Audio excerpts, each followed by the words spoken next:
दीवान जिंदल जी। राधे राधे श्री हरिवंश। राधे राधे महाराज जी।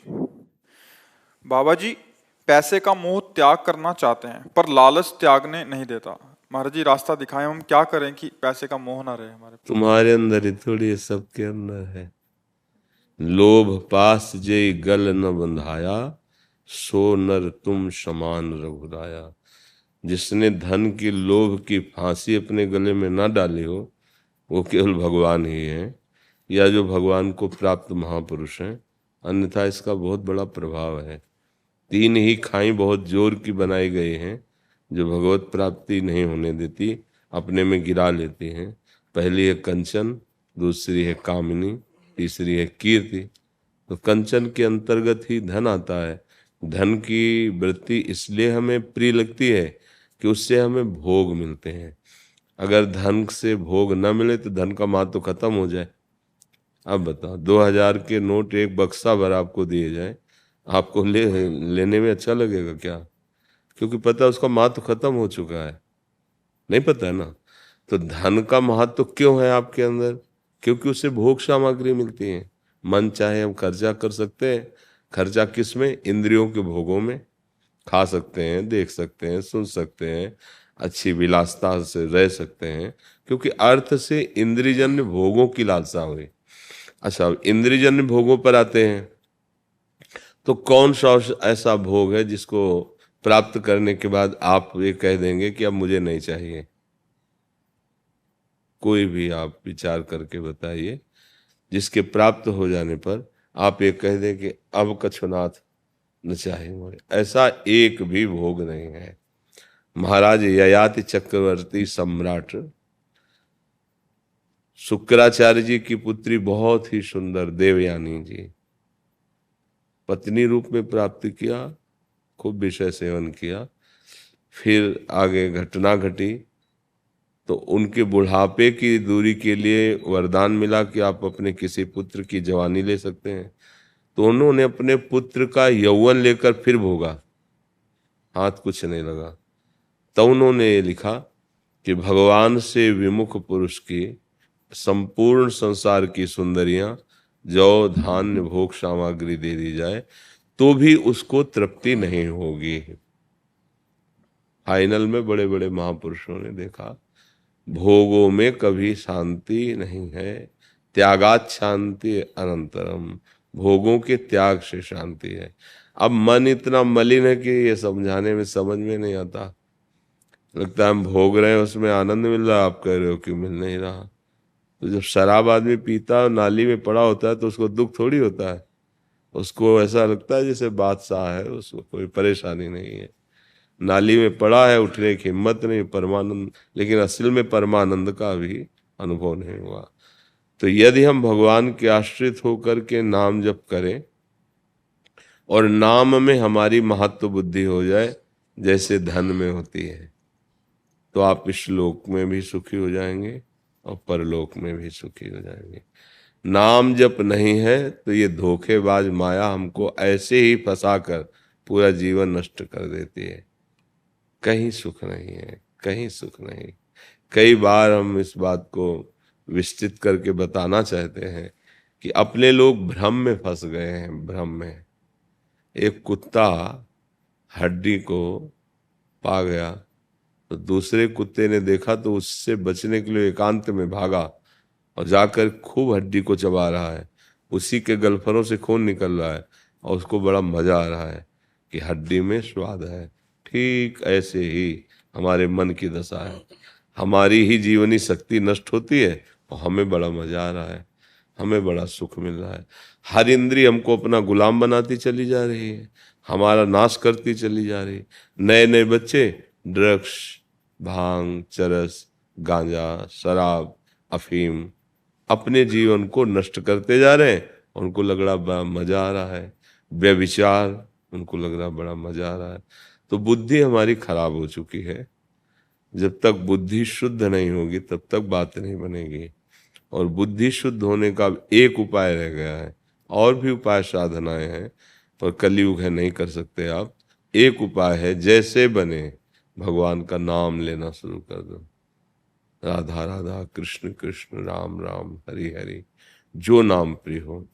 ये अपवित्र पवित्रो वा सर्वावस्थांगतो पिवा, यह स्मरेत पुंडरीकाक्षम सवायाभ्यंतरा शुचि। वो भीतर और बाहर दोनों जगह पवित्र कर देगा। धन सच्ची मानिए तुम्हारे चरणों में लुटेगा। यदि तुम धनाध्यक्ष कुबेर जिनके चरण सेवक हैं, लक्ष्मी जिनकी चरण चापती हैं, उन भगवान का आश्रय ले लो। पर ये जल्दी समझ में नहीं आता, माया के कारण लगता है भाई करना तो पड़ेगा ही, भगवान के आश्रय से क्या होगा, राम राम कहने से सब काम बन जाएगा क्या? सच्ची सब काम बन जाएगा। विश्वास नहीं है, सब बन जाएगा। सब व्यवस्था अनंत ब्रह्मांडों की वो करते हैं, आपकी भी कर्मानुसार आपको कर रहे हैं। पर यदि नाम जपने लगेंगे तो फिर कर्मानुसार नहीं होगी, फिर पक्षपात हो जाएगा, फिर भगवान पक्षपात कर लेते हैं। सुदामा जी के भाग्य में लिखा था 6 श्री, लक्ष्मी का नाश, दरिद्रता। और जब भगवान ने उनके प्रेम भरे तंदुल पाए तो उनका भाग्य बदल गया, लिख गया यक्ष श्री। यक्ष कुबेर, कुबेर की भी संपत्ति लघु हो जाए ऐसे धनवान। सुदामापुरी का निर्माण हो गया। तो विधाता ने पूछा उनसे कि प्रभु इनके तो भाग्य में हमने 6 श्री लिखा था, अब यक्ष श्री कैसे हो गया? पक्षपात देखो। तो भगवान ने कहा इन्होंने बहुत बड़ा भंडारा कर दिया। तो कहा प्रभु खाने को तो है नहीं, भंडारा क्या कर दिया? बोले जब हमने तंदुल पाए ना तो हमारे रोम रोम में कोटि कोटि ब्रह्मांड वास करते हैं। तो जब मैं तृप्त हुआ तो करोड़ों ब्रह्मांड तृप्त हो गए। तो करोड़ों ब्रह्मांडों के भंडारे का जो फल है लिख दो उसके भाग्य में। भगवान क्या कि किसी चलती है क्या? यक्ष श्री, यक्ष श्री। हम समझ नहीं पाते, बस ऐसा लगता है कि शास्त्रों में लिखा है वो सत्य बात है कि नहीं, अक्षरशः सत्य है। शास्त्र में जो लिखा है अक्षरशः सत्य है। एक बार मार्कंडेय जी के जो पिता थे मृकंड ऋषि, उन्होंने देखा, बड़े ज्योतिषाचार्य थे, कि पुत्र की आयु की तो 5 साल की आयु थी, बस फिर खत्म। और बड़े चिंतित हुए कि इतने तपस्या के बाद तो पुत्र हुआ, वो भी 5 साल जीवित रहेगा। अब इसके हम भाग्य को कैसे पलट सकते हैं? जो विधना ने लिख दिया, 6ठी राव के अंक, राई घटे न तिल बढ़े, रहुरे जीव निशंक। तो उन्होंने एक उपाय, जितने संत भगवान आते गंगा स्नान करने, सबको साष्टांग दंडवत करो, ये शिक्षा दे दी। तो गुप्त रूप से भ्रमण करते थे बड़े बड़े महापुरुष। तो सनक सनंदन सनातन सनत कुमार चारों ब्रह्म ऋषि गुप्त रूप में भ्रमण कर रहे थे। तो जब बच्चे ने प्रणाम किया तो उनका चिरंजीवी भव, बस पकड़ लिया। मरकंड ऋषि ने कहा प्रभु आपने गलत कह दिया, ये तो अभागी है, 5 वर्ष में मरने वाला है, आपने इसे चिरंजीवी कह दिया। तो उनका कह दिया तो कह दिया, अब तो चिरंजीवी होगा। कैसे होगा? बोले वो हम विधान बनाएंगे। तो भगवान शंकर का नाम और उनका आश्रय, ये उपदेश किया सनकादि ने, कहा निरंतर जपो। जब उनका मृत्यु का समय आया तो सनकादि वहीं उपस्थित थे और शिवलिंग के पास मार्कंडेय जी को बैठा ला और कहा आलिंगन करो इनका, और जो कह रहे हैं वो जप करो। तो नाम दिया, मंत्र दिया, जप करे। मृत्यु आई, हिम्मत नहीं हुई कि अंदर प्रवेश कर सके, क्योंकि सनकादि निरंतर भजन परायण। तो स्वयं मृत्यु ने भगवान शंकर का स्मरण किया कि आपका ही सब बनाया हुआ खेल है और आपकी शरण में है और आपके जन रक्षा कर रहे हैं और मेरा टाइम है इसको ले जाने का, अब आप आदेश कीजिए। तो भगवान शंकर प्रकट हो गए और उनका समस्या क्या है? बोले इसकी आयु खत्म है, 5 वर्ष की है। बोले मेरी 5 वर्ष की आयु से जोड़ लो इसको, और कुछ नहीं बदलना, मेरी 5। ओ अनादि अनंत महिमा से, जितना ब्रह्मा की आयु होती है ना भगवान की, ऐसे होती है निमिष, इतने। ब्रह्मा की आयु पूरी इतनी। और ब्रह्मा का समय जानते हो? एक कमल की पंखुड़ी ब्रह्मलोक में लेके ऐसे सुई से छेदी जाए, यहाँ का 1 वर्ष पूरा हो गया। और ऐसे ब्रह्मा की पूरी दिव्य 100 वर्ष की आयु भगवान का निमिष है, आज भी है मार्कंडेय जी। हम लोग कथा केवल सुनते हैं, कहते हैं, पर विश्वास नहीं करते भगवान पर। भगवान पर विश्वास करें। धन में सुख नहीं है, पक्का मान लो। आप बताओ कितना मिल जाए तो आप सुखी हो जाएंगे? जितना आप सोचेंगे उससे कई गुना किसी के पास है। तुम तो मतलब अपने ही दुख को जानते होगे। अपने लोग सबकी बातें जानते हैं क्योंकि सब मिलते हैं आकर के। ऐसे ऐसे हैं कि वो खुद नहीं जानते उनके पास कितना धन है, इतने धनी है, पर कितने परेशान हैं। अगर वो बात आपके सामने रखें तो आप आनंदित हो जाएंगे कि यार हम बड़े सुखी हैं। जब तक भगवान का आश्रय नहीं, भगवान का भजन नहीं, तो शांति नहीं मिल सकती। देखो, बहुत अच्छे से समझ लो, इंद्र के समान किसी के पास ऐश्वर्य, वैभव, सुख सामग्री है ही नहीं। ऐसी अप्सराएं जो उतर जाए ना मृत्यु लोक में, तो प्राण निकल जाए, देख के प्राण निकल जाए। बड़े बड़े ऋषियों को क्षोभ हो गया और वो ब्रह्मचर्यहीन हो गए देख के।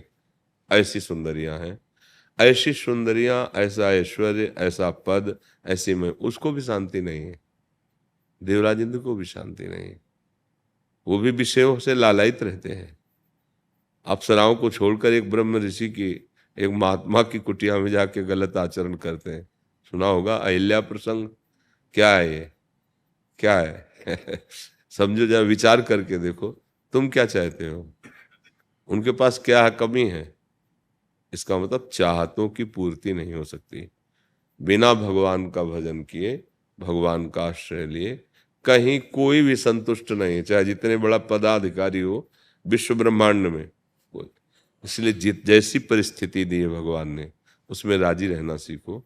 जो दुख सुख है उसे भोगना सीखो, हिम्मत से लड़ना सीखो, और राधा राधा राधा राधा। तो ये जन्म आपका जो भी दुख सुख से लिखा हुआ है, भोग लो, आगे बढ़िया निर्मल हो जाओगे, एकदम हंस हो जाओगे, परम हंस हो जाओगे, भगवदानंद में डूब जाओगे। सत्य विषय यही है। और जादू टोना हो, जंतर मंत्र बंधवाना हो तो बहुत जगह है। बिना भगवान का आश्रय लिए कोई सुखी नहीं हो सकता। और आप भागे घूम रहे हो इधर उधर की, कोई जंतुर बांध दे, कोई कुछ।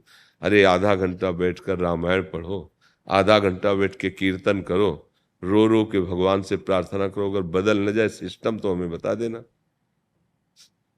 मतलब ये हम बहाबूदी नहीं बता रहे हैं, अहंकार मत समझना। खाने को नहीं था, हमारे भिक्षुक थे। 1 रुपया जिसे कहते हैं ना, वो हमारे पास नहीं था, क्योंकि त्याग वैराग्य से रहते थे। एक व्यक्ति पानी देने वाला नहीं था, क्योंकि बाबा जी से कौन प्यार करेगा? किडनी फेलियर आदमी। और जब जरूरत पड़ी तो देखो मालिक की व्यवस्था देखो कैसे। ऐसे कभी किया नहीं, कभी करेंगे नहीं।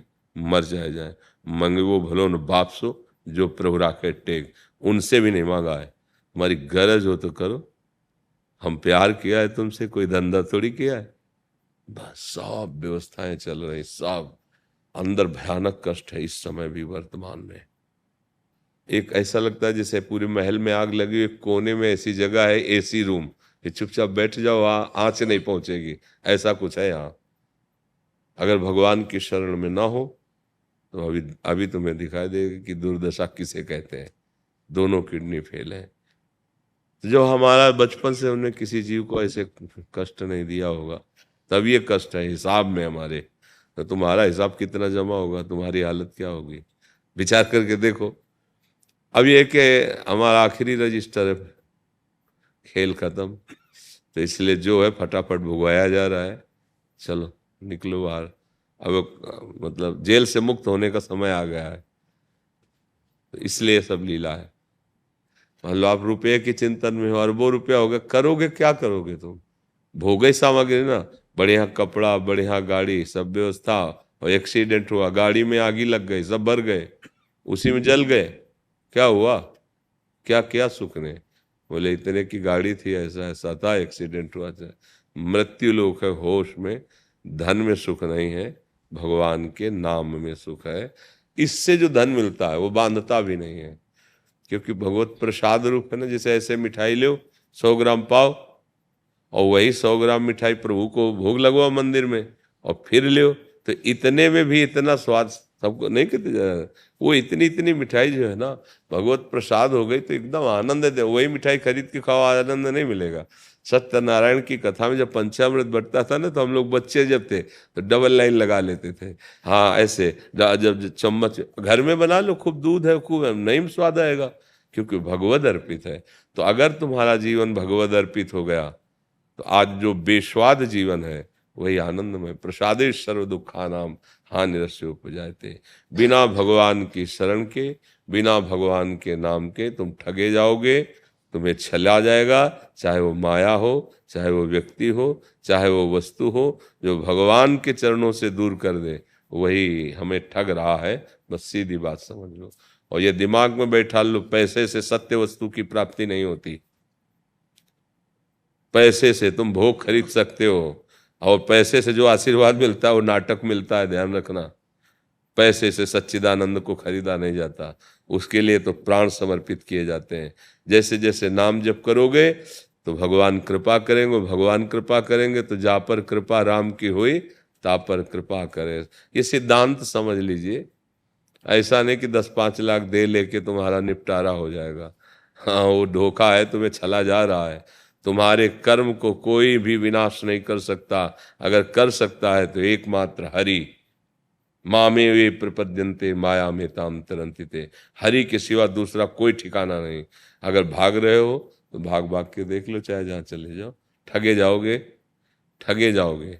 शुद्ध मार्ग भगवान का है, इसमें पैसा बिल्कुल नहीं लगता है। जो श्वासों को, जीवन को समर्पित करके मिलता है वो सत्य वस्तु है। एक एक श्वास भगवान का नाम जप करो, एक एक कर्म भगवान को समर्पित करो, अभी आनंद आ जाएगा। अब आप पियो शराब, खाओ मांस, करो व्यभिचार, भैया नहीं संभलेगा। यहाँ आना आपका व्यर्थ हो जाएगा, यहाँ की बात रंग नहीं लाएगी। और अगर मान गए, गंदे आचरण छोड़ दिए तो किसी से आशीर्वाद मांगने की जरूरत ही नहीं पड़ेगी। तुम खुद इतने प्रवीण और बलवान हो जाओगे कि दूसरों को संभाल लोगे। अपनी बात क्या है। तो ये बात समझो, सत्य वस्तु श्री भगवान है।